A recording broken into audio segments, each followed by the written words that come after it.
It's Mr. Mike's Name Show. Mr. Mike's Name Show. Ladies and gentlemen, welcome to Mr. Mike's Dinosaur Scientific Name Game Show. I am your host, Mr. Mike. What I do is Yes or no? entertain Now, if you're not sure, kids of all you can ages, look at the frog. subliminally teach them something. In other words, hopefully they're having some fun without them actually knowing that they're learning something. Question number one, is this real? Friedmantelia. Friedmantelia. Think I'm about a it. type of guy that is always thinking of new ways to do You guys things. are going to guess with your paddles. So What else can we do around dinosaurs that's fun and teaches kids about new dinosaurs without being preachy? The subject of dinosaurs is pretty fascinating to me. It's always been fascinating, but it was rekindled by my son. Real.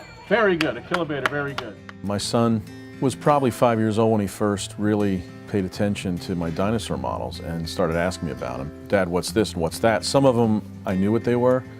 Others I had no clue. I just thought they were cool looking. It forced me to sort of learn a little bit about them. One evening I was reading a bedtime story to him that was quite boring. I said, Ethan, you know, I can write you something and see how it comes out. So I did that. A few days later I said, now I need you to draw me a picture.